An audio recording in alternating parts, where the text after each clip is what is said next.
E aí, beleza? Como vai? Tudo bom? Sou Daniel Ferreira, aqui do canal Verdade da Bíblia TV.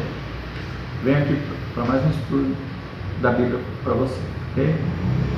Hoje nós vamos falar a respeito dos gigantes. Você já ouviu falar que já existiu gigante na Terra?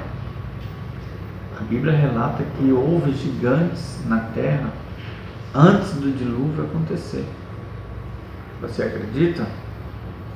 Vamos mostrar dentro da Bíblia para você ficar a par.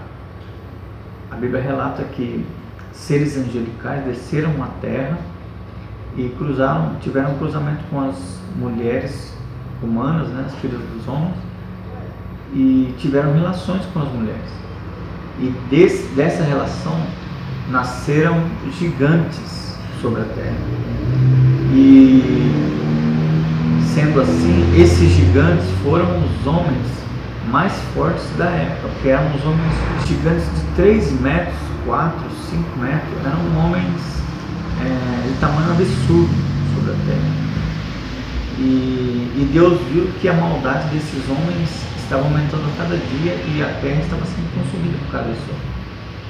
Então, consequentemente, Deus mandou o dilúvio para destruir toda a descendência desses seres. Eu vou ler aqui, na palavra de Deus, que está em Gênesis 6.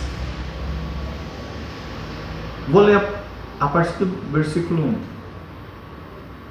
E aconteceu que, como os homens começaram a multiplicar-se sobre a face da terra, e lhes nasceram filhas. Viram os filhos de Deus que as filhas dos homens eram formosas e tomaram para si mulheres de todas as que escolheram. Então disse o Senhor: não contenderá o meu espírito para sempre com o homem, porque ele também é carne, porém os seus dias serão 120 anos. Olha o versículo 4. Havia naqueles dias gigantes. Em outras versões falam nefilims, né? que quer dizer gigantes.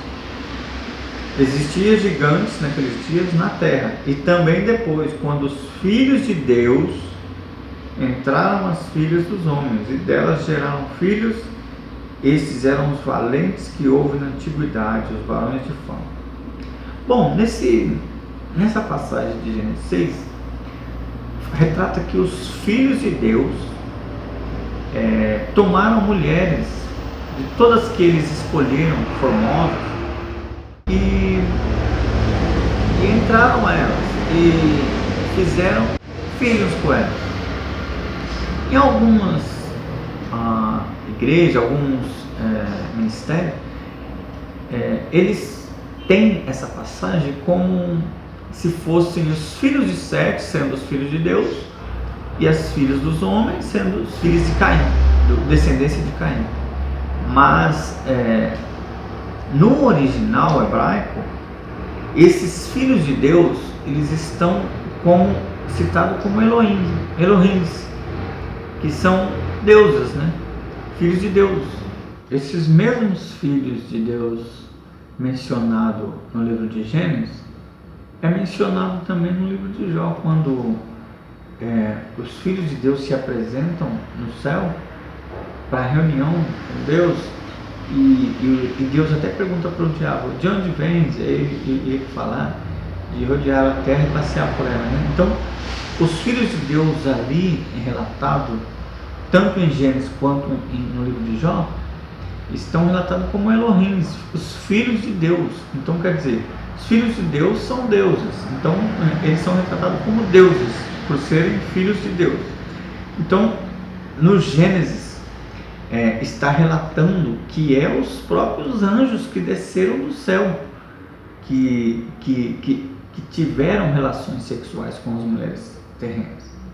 No entanto, uma relação sexual entre homens, mesmo sendo as filhas de Caim e os filhos de Sete, considerados sendo os filhos de Deus, mas sendo o filho de Sete, não é só porque menciona que é filho de Deus que eles podem ter filhos gigantes, e são homens de qualquer forma, são seres humanos. Então a relação, mesmo sendo filho de Sete com o filho de Caim, por Caim ter pecado, não ia se formar uns gigantes por ser apenas filhos de Caim ou filhos de Sete, mas sendo os próprios anjos que tiveram relações com as mulheres humanas, nasceu uma prole diferente, que são os gigantes, com DNA diferente, com DNA dos anjos e do ser humano, que é as mulheres. Então, dessa relação nasceu gigantes, que foram os homens gigantes da época, que está relatado aqui. Havia naqueles dias gigantes na terra, que eram os filhos de Deus. Uma outra passagem no livro de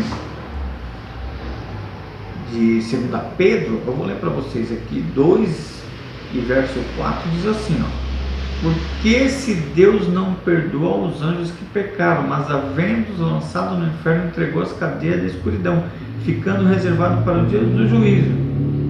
E não perdoou ao mundo antigo, mas guardou a Noé, pregoeiro da justiça, com mais 7 pessoas, ao trazer o dilúvio sobre o mundo dos ímpios, e condenou a subversão às cidades, Sodoma e Gomorra, reduzindo-as a cinza, pondo-as em exemplo aos que vivessem impiamente. Como no dia de Noé, esses gigantes estavam vivendo impiamente. Não é à toa que está citando aqui que Deus destruiu o mundo por causa da perversidade desses homens, e lançou nas cadeias da escuridão, os que pecaram, que foram os anjos que pecaram. Esses anjos que pecaram, que desceram do céu, Deus não aceitou eles novamente, mas lançou eles na escuridão até o dia do juízo para eles serem julgados. Eu vou ler aqui também no livro de Judas, onde fala algo a respeito disso também. Está aqui no Judas, versículo 6. Só tem um capítulo, né? E aos anjos que não guardaram o seu principado, mas deixaram a sua própria habitação, reservou na escuridão e em prisões eternas até o juízo daquele grande dia. Então, olha aqui, esses anjos que foram condenados às prisões eternas até o dia do juízo, são os próprios anjos que desceram do céu, deixaram a habitação no céu e desceram para ser casados com mulheres, que se formaram os filhos dos gigantes. E esses mesmos anjos, eles vão ser soltos no dia, está escrito em Apocalipse, que são os 4 anjos que estão presos no grande abismo, né? E existe um livro de Enoque que fala a respeito desses anjos, que foram 200 anjos que desceram à terra e se casaram com mulheres e tiveram relação com mulheres, e desses nasceram filhos. E esses anjos, esses 200 anjos, eles se acasaram com as mulheres, tiveram relação com as mulheres, filhos dos homens, e desses nasceram filhos gigantes. Então eles foram rejeitados por Deus. Deus não quis novamente no céu, então Deus aprisionou os 4 líderes, que eram os líderes desses 200, porque cada 50 tinha um líder, né? Então esses 4 foram os que foram responsáveis por toda essa bagunça que foi feita dos anjos em se acasalar com as mulheres e fazer uma nova prole no mundo e bagunçar o mundo.